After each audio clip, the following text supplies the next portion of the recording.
Mesdames et messieurs, bonsoir et bienvenue dans ce journal de Wadash 24. Voici les titres. Ce mercredi 2 novembre 2022, le Conseil des ministres s'est réuni à Lomé sous la présidence du chef de l'État, son Excellence Faure Essouzina Gnassingbé.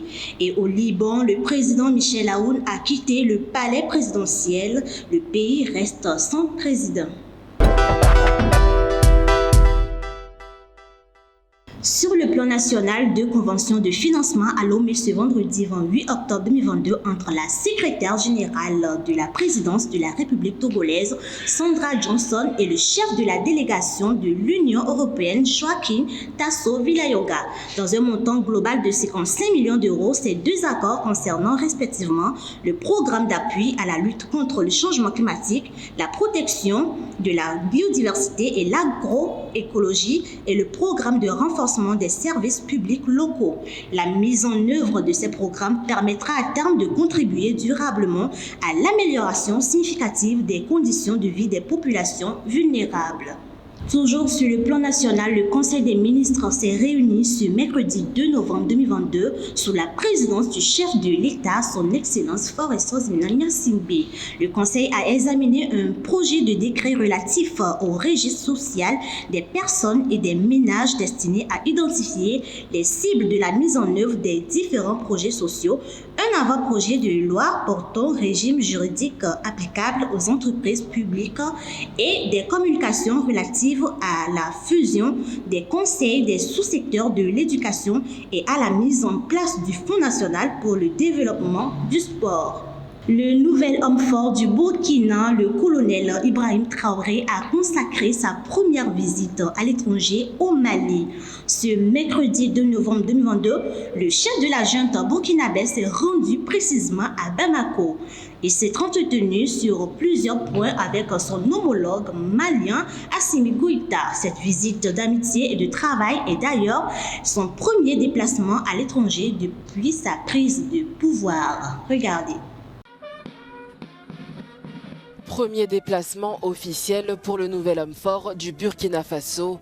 Le capitaine Ibrahim Traoré est arrivé mercredi à Bamako, au Mali, où il a été accueilli par le président de la transition malienne, le colonel Assimi Goïta. Une visite d'amitié qui, selon le colonel Traoré, doit consister à renforcer la coopération militaire des deux pays. C'est une visite de courtoisie et d'amitié envers un peuple frère. Et le plus important pour nous dans la situation actuelle, c'est le défi sécuritaire. Donc avec ce peuple, on est venu échanger comment renforcer nos coopérations militaires et pouvoir mieux mener nos opérations et sécuriser nos populations. Accompagné de son ministre de la Défense, Ibrahim Traoré s'est envolé en direction du Burkina Faso après quelques heures d'échange avec son homologue malien. Les deux pays, engagés dans la lutte contre le terrorisme, partagent plus de 1200 km de frontières. Actualité au Liban, le président Michel Aoun a quitté le palais présidentiel dimanche 30 octobre 2022, 24 heures avant l'expiration de son mandat de 6 ans. Les députés libanais ne sont toujours pas parvenus à s'entendre sur le choix de son successeur. Le pays reste sans président. Suivez. C'est une page politique qui se tourne au Liban. Ce dimanche, le président Michel Aoun a quitté le palais présidentiel au terme de son mandat, sous les applaudissements de centaines de partisans venus lui rendre un dernier hommage. Un départ sans passation de pouvoir, désormais le pays n'a plus de président, faute d'accord au Parlement. Une situation qui risque d'aggraver la crise politique et économique déjà présente et inquiète aussi bien la communauté internationale que l'ex-dirigeant lui-même. La situation actuelle nécessite d'énormes efforts. Et vous savez combien le Liban et vous-même, personnellement, avez perdu. Sans ces efforts, nous ne pourrons pas mettre fin à nos souffrances.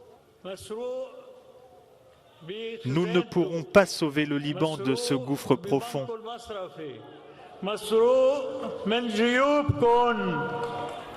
La décision du chef de l'État intervient alors que les divergences entre les différents partis politiques empêchent la formation d'un nouveau gouvernement qui se fait attendre depuis les législatives du printemps dernier et laisse le pays où 80% de la population vit désormais sous le seuil de pauvreté, livré à lui-même.